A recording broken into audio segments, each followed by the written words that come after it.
Also, could you sign this? She said, pulling out a divorce oath. She had already signed her part. Then, with a high-pitched laugh, she taunted, I'm divorcing a loser, a bottom dweller. Expected demand for alimony. Fine by me. You have an inheritance coming from your father. Let's start the inheritance process. I was shocked. I never imagined my modest father had such wealth.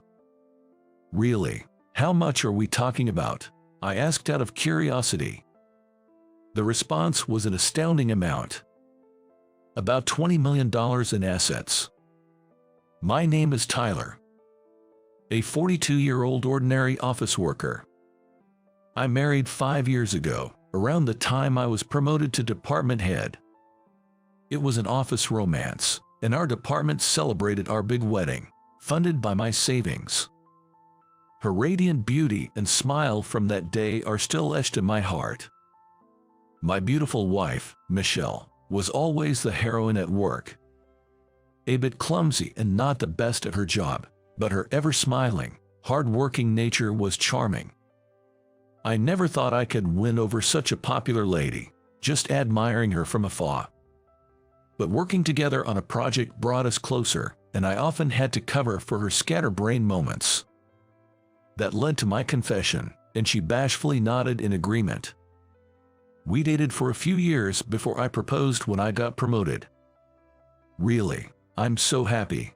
I spent a fortune, including my bonus, on a large Alexandrite engagement ring to show my sincerity.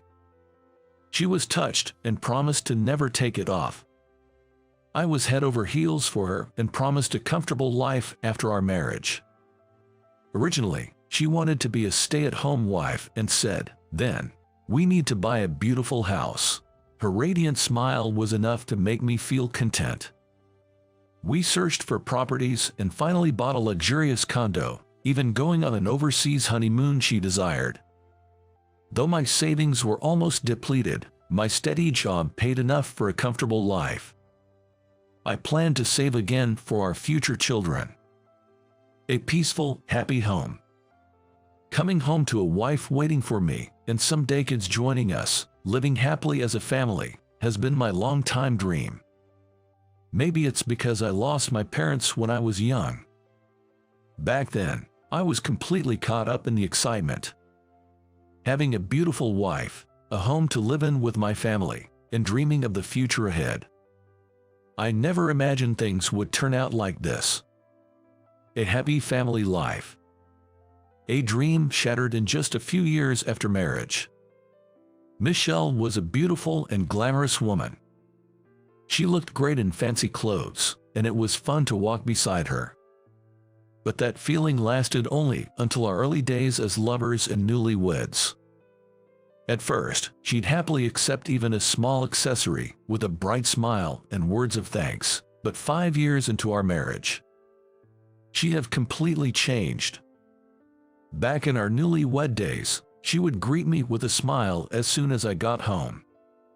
Now, the house is locked, dark, and silent when I return. Sighing, I turn on the lights to reveal a messy living room, further irritating me. Reluctantly tidying up, changing from my suit to casual clothes, I head to the kitchen. The unused kitchen is clean, with no dinner prepared. Opening the fridge, I find it stuffed with beer and little else to eat. I end up making instant noodles, turning on a kettle. I don't drink alcohol, so the beer in the fridge is Michelle's. I used to find her clumsy cooking attempts endearing. But I realized she began to dislike cooking, preferring to eat out at night. Working myself, I had no time to cook, and thinking it was a burden for her too, I let go of the idea of home-cooked meals. However, Michelle started disliking eating at family diners or casual restaurants, always pushing for expensive places. When I said we couldn't afford fancy restaurants every night, she looked at me scornfully, asking, "What? You can't even provide that much?" If she didn't like cooking, store-bought meals would have been fine. Or we could afford to dine at casual places every night. But she always wanted expensive restaurants, the kind where people visit for special occasions, and I honestly couldn't afford that every night. Is this what being called unmanly means? I thought I was doing well enough to enjoy a bit of luxury. But her demands and spending increased yearly after we married. She's probably out having fun somewhere even today. I give up thinking about it and head to bed, tired. She returns just before I leave for work in the morning. Her late nights have become common. She seemed to leave the house in quite flashy attire. Dressed up, she comes home just as I'm about to leave, brushing past me without a glance, saying, "Move, you're in the way." I leave the room without a word, just a sigh. I'm off. There's no response. During these days, I receive an unfamiliar bill. It's a charge of several $1,000s on a credit card I don't remember having. Michelle must have gotten it in my name without my knowledge. I call the credit card company, frustrated. Explaining its unauthorized use doesn't reduce the bill since we're married, so I can only stop the card. Looking at the usage details, there are large payments to the same place. Feeling scared, I hire a lawyer and investigator to look into Michelle's activities. Turns out, she's been spending nights at a male strip club, showering her favorite man with gifts. The shock that my hard-earned money, meant for her, is going to another man. I can't overlook this, so I take leave to wait for Michelle's return. I need to face this reality I've been avoiding. When she finally wakes up past noon and comes out of the bedroom, she frowns upon seeing me. "Why are you here? It's normal for me to be in my own house." She laughs condescendingly, saying, "Oh, this condo is in my name now, didn't I tell you?" In her cackling laughter, there was none of the beauty she had at the beginning of our marriage. Instead, there was just a venomous woman standing there. "I really want to talk things through. Can you sit down, please?" Now, of all times. Well, I'll listen, at least. Reluctantly, Michelle sat down in the chair in front of me, responding to my request. "You made some credit cards in my name without asking. How much did you spend?" "I don't remember. I threw them away when they stopped working." Michelle spoke as if she was just discarding room trash. "The visits to the male strip club. Oh, you finally noticed. It started when I was still working at the company." What do you mean by that?" Demanding an explanation, Michelle looked at me as if she found the situation ridiculously funny. "That's right, Jason. Oh, you know, he became a stripper, and I was so mad about it that I started dating you." I was speechless at her words. "I thought you were boring, but you were good with money, so I figured that was okay." Michelle nonchalantly said this, then dreamily started talking about another man. "But you see, Jason came back to me. He's aiming for the top in the stripper world, making incredible money." She continued talking about this unknown man like a lovesick girl, leaving me wondering how to react. So, I thought I'd help him reach the top. That needs money, right? I had no choice. "Don't tell me you sold this condo too." "Of course not. I'm planning to live here with Jason soon." I was completely lost at Michelle's words. Seeing my confusion, she said dismissively, "So, you should leave, okay?" What are you talking about?" "That's what I mean. This condo is in my name now, and I want to live with Jason soon. You're off today, right? Pack your things and leave." After saying this, she went back to the bedroom, leaving me stunned and confused. I couldn't think straight, so I impulsively started packing and left the house. It was pouring with rain, but I didn't care. Wandering aimlessly, drinking alcohol I couldn't handle, I eventually passed out, waking up to a white ceiling. A nurse rushed over when she noticed I was awake, checking my pulse. "Where am I?" "Don't you remember? You collapsed in the rain from acute alcohol poisoning and were brought here." "I'm terribly sorry. It seemed I had drunk myself into oblivion, collapsed on the street, and ended up with pneumonia from the rain." You've been asleep for 3 days. 3 days. Yes, your workplace has called several times. It seems I had been asleep for quite a while. The mental strain must have been significant. Oh, it looks like you have visitors. Seeing a shadow at the door, the nurse excused herself. Entering were Michelle and an unfamiliar man. Presumably the stripper with blonde hair and flashy suits she mentioned.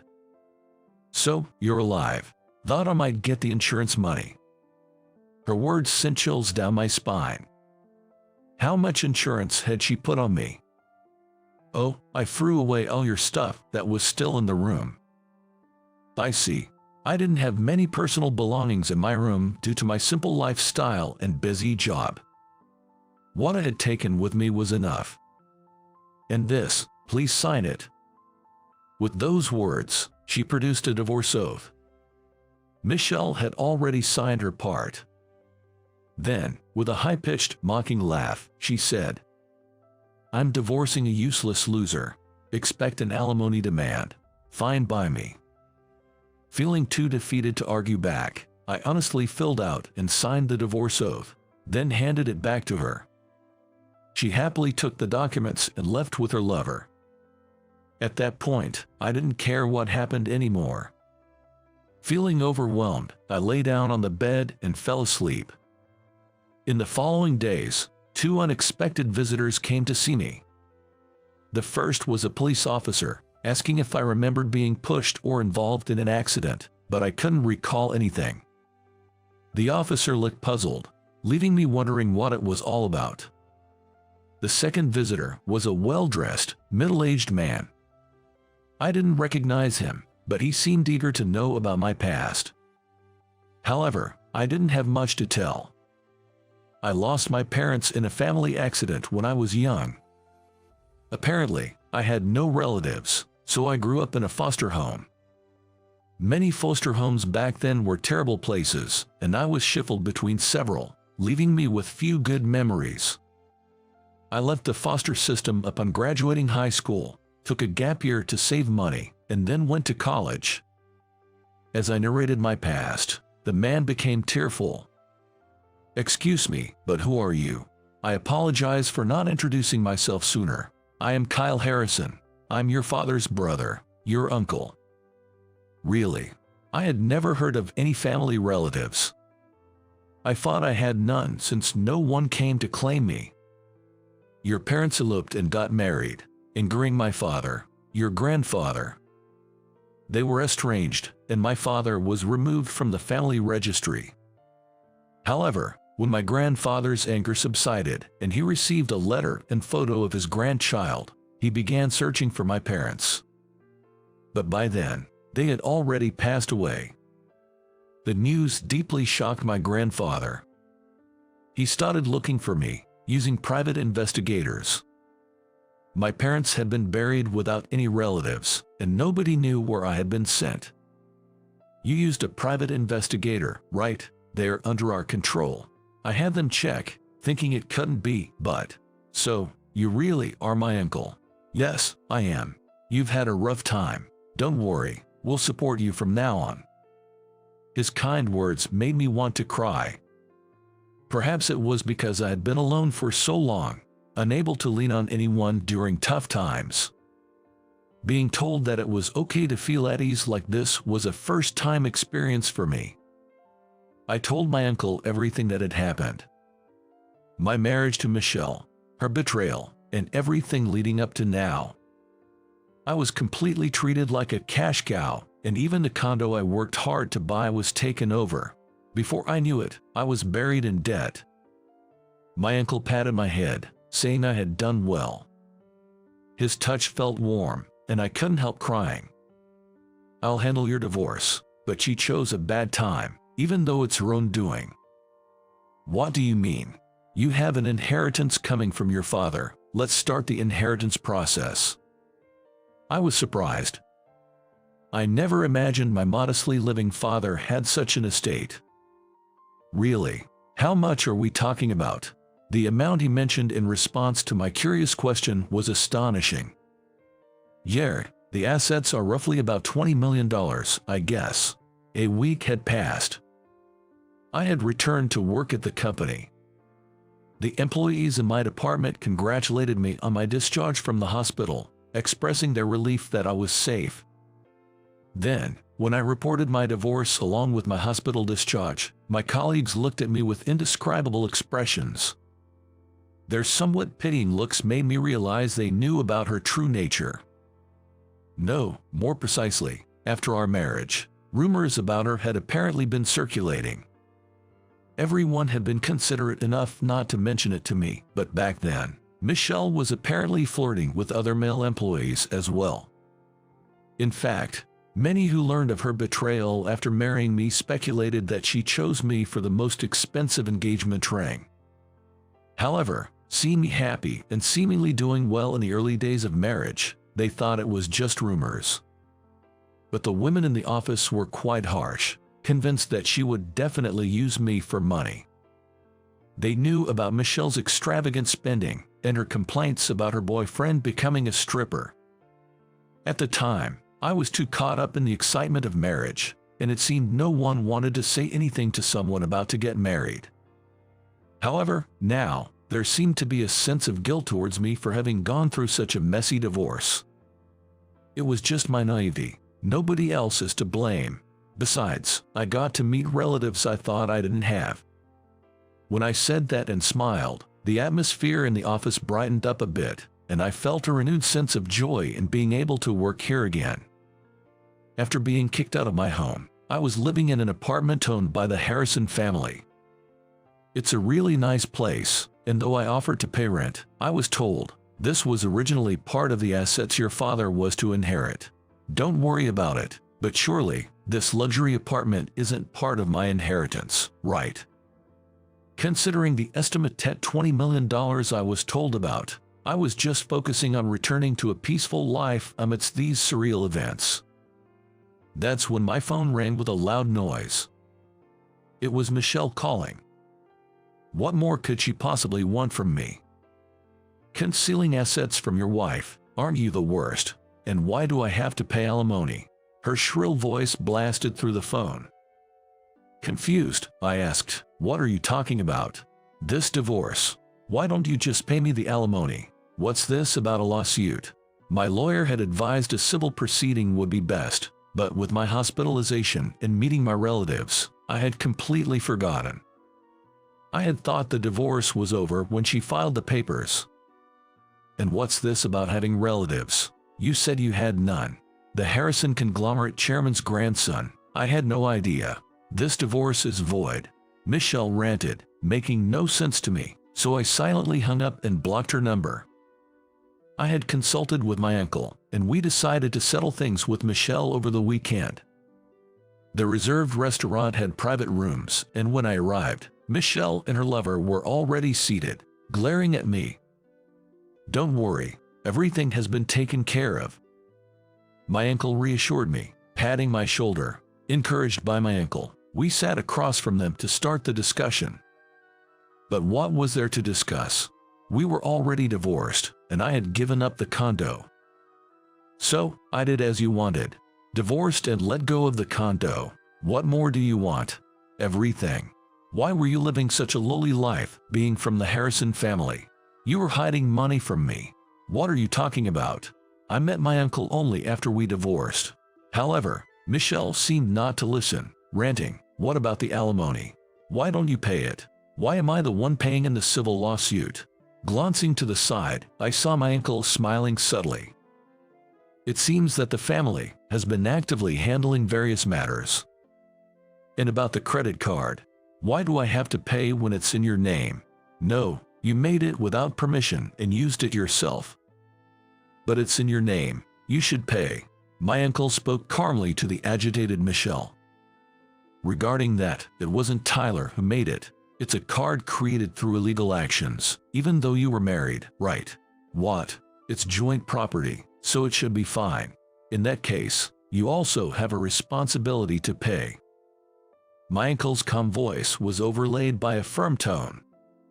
You're rich, so it should be fine, right? She's saying she'll divorce you. so just pay up and let's end this," the man said with a smug, unpleasant laugh.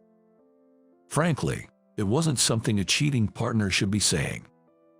"So, let's skip the hassle of a trial and just settle this with money. It's a bother for you guys too, right?" His one-sided demand was giving me a headache. But my uncle's calm response completely changed the man's attitude. "Well then, let's pursue criminal charges for credit card forgery and marriage fraud." What are you talking about? It's just that this guy is a fool and Michelle got tired of him. But still, under law, there's no obligation to pay alimony to a cheating partner. After saying that, my uncle continued in a slightly lower voice. "Well, we can pay a certain amount for the divorce settlement, but insurance fraud, that we cannot overlook." What do you mean? Tyler, did you know that the life insurance policy on you was over $2 million? Of course, I didn't know. When I involuntarily looked at Michelle, she averted her eyes, trying to escape my gaze. "Then, we'll back down from the civil lawsuit. We'll pay an appropriate amount." As my uncle said this and stood up, he motioned for me to follow. As I stood up and headed towards the exit, my uncle left them with cold words. "Seems like a lot can be uncovered if we dig deeper, right? We'll be pursuing criminal charges, so be prepared." He took me out of the restaurant. What followed happened quickly. My uncle had prepared everything, and I just had to file a lawsuit as the plaintiff, which surprisingly proceeded smoothly. We sued Michelle and her lover, Jason, for attempted insurance fraud among other crimes. The fact that I was completely unaware of the insurance was terrifying. On the day I was kicked out in the heavy rain, it seems Jason had been following me. I don't remember, but he apparently pushed me down some back alley stairs, and after making sure I was unconscious, he left. The doctors said I might not have survived if I was found any later. The prompt emergency call was thanks to a private investigator hired by the Harrison family, who had been watching me from the time they started investigating. The documents I requested from the private investigator included clear evidence of Michelle's infidelity and Jason's background check. The Harrison family's investigation revealed that Michelle had conspired with a legal clerk to take over the condo and was planning insurance fraud. It was said she'd likely get a prison sentence for these charges. So, my years-long relationship and marriage ended in a terrible way. A large house with an impressive gate. In one of its rooms, I was able to meet my grandfather, who was lying in bed. Sean Harrison, a famous investor, was my grandfather, something I could hardly believe. He smiled at me tenderly and nostalgically. "I'm sorry for my appearance. Come closer, let me see your face," he asked, and I sat down on a chair beside his bed. I owe your parents an apology. If I had allowed their marriage, they might not have died so soon." His voice, full of regret and sadness, showed me that my father was truly loved. "Yes, but my parents seemed happy, and I'm really happy to meet my grandfather." Is that so? Is that so?" Grandfather nodded several times, holding back tears, and firmly grasped my hand. "We made it in time. Thank you for being alive." His words told me he had been mourning my parents' accident, and tears started to fall from my eyes. "Yes, I'm grateful to my parents for giving me life, and to you and my uncle." As I said this, my grandfather and my uncle, standing by the bed, looked at me. "Thank you for finding me." I had rushed into marriage, seeking a family. I thought I was alone in this world. Though that failed, I was fortunate to find my true family. There couldn't be a happier ending. Now, I live happily with my family.